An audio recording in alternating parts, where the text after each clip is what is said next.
Bismillahirrahmanirrahim. Assalamualaikum warahmatullahi wabarakatuh. Allahumma sholli ala Muhammad wa ala ali Muhammad. Rabbi zidni ilma warzuqni fahma. Amin ya rabbal alamin. Pada video kali ini saya akan menjelaskan mengenai prinsip konsep dasar analisis korelasi dan regresi. Pada analisis korelasi, kita menganalisis keterkaitan antara dua buah variabel. Pada kasus korelasi Pearson, kita menganalisis adakah hubungan yang sifatnya linear. Sedangkan pada korelasi Spearman, kita menganalisis apakah hubungannya monotonik. Untuk perbedaan antara linear dengan monotonik bisa dilihat lagi video pada perbedaan analisis korelasi Spearman dan Pearson. Kemudian pada korelasi tidak ada konsep perbedaan antar variabel. Tidak dibedakan apakah variabel tersebut variabel bebas ataupun variabel terikat. Sedangkan dalam regresi, kita bisa lebih jauh daripada sekedar menganalisis kekuatan hubungan antara dua variabel. Tapi kita juga bisa memprediksi nilai variabel Y jika kita mengetahui nilai variabel X. Variabel X merupakan simbol untuk variabel yang bebas, sedangkan variabel Y merupakan simbol variabel yang terikat. Variabel terikat dengan siapa? Terikat dengan variabel bebas. Nilai dari variabel Y tergantung dari nilai variabel X. Misalnya adalah pada contoh sebelumnya, pada contoh analisis regresi linear sederhana, saya pernah memberikan contoh, lihat dari googling ya. Contohnya adalah apakah suhu ini memiliki hubungan dengan banyaknya produk yang cacat pada produk di pabrik. Jadi variabel X-nya adalah suhu dan variabel Y-nya adalah banyaknya produk yang cacat. Contoh lainnya adalah penjualan dengan biaya promosi. Penjualan merupakan variabel Y yang itu dipengaruhi oleh variabel terikat yaitu biaya promosi. Hipotesisnya adalah semakin tinggi biaya promosi, maka penjualannya semakin tinggi. Ini adalah tulisan saya ambil dari salah satu e-book berjudul Regression. Berjudul Regression Analysis, an Intuitive Guide oleh Jim Frost. Judulnya adalah Correlation doesn't imply causation. Korelasi itu tidak mengindikasikan adanya suatu hubungan kausal, sebab akibat.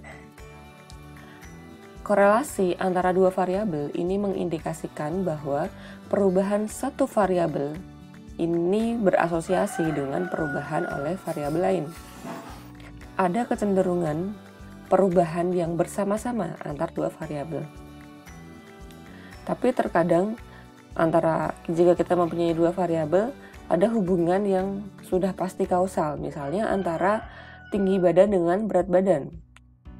Masuk akal jika bertambahnya struktur vertikal pada tubuh ini menyebabkan total berat badannya juga meningkat.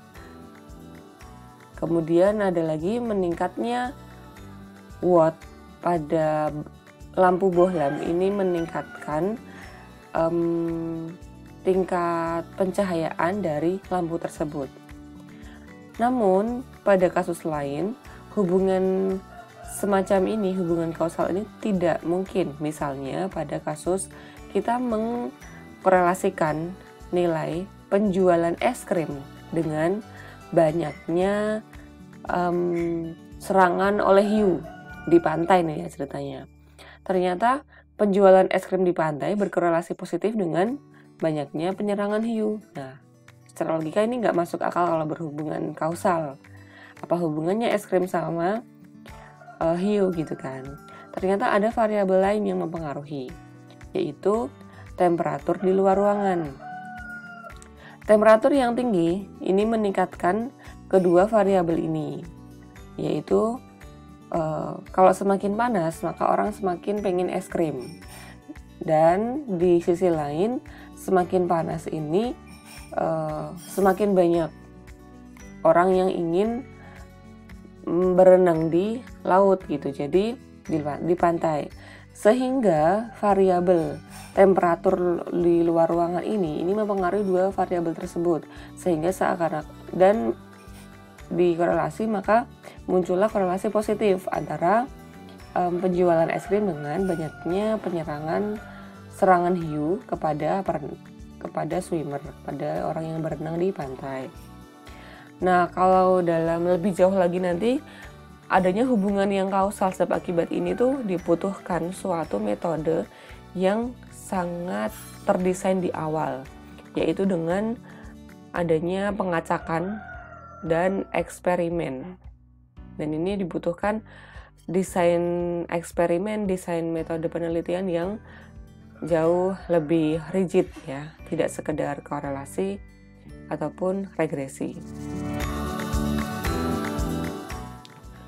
Kemudian tentang regresi itu analisis lebih lanjut dibandingkan dengan korelasi. Taking correlation to the next level with regression. Jadi analisis korelasi ini kita bawa ke tingkat lebih lanjut, ke next level, yaitu dengan analisis regresi.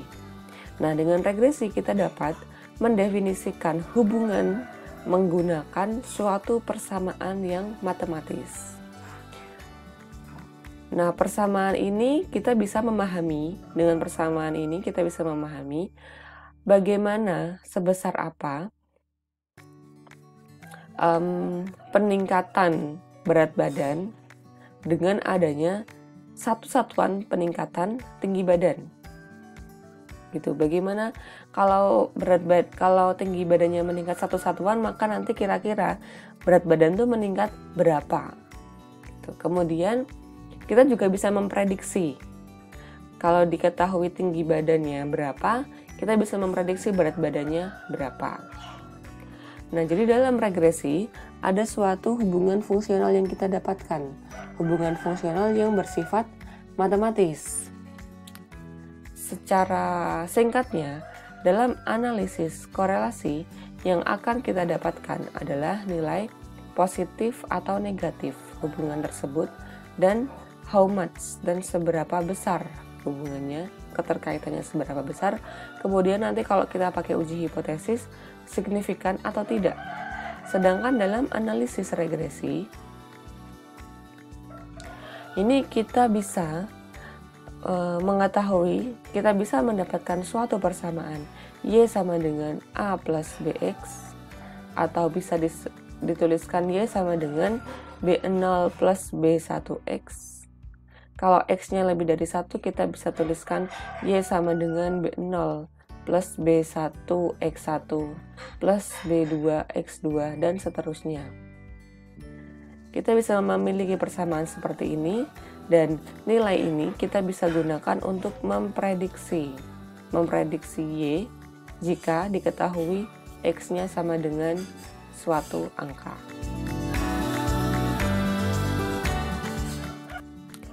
Oke, ini konsep regresi dan korelasi. Di video selanjutnya saya akan membahas tentang gambaran umum analisis regresi. Cakupannya seperti apa, macam-macamnya apa saja.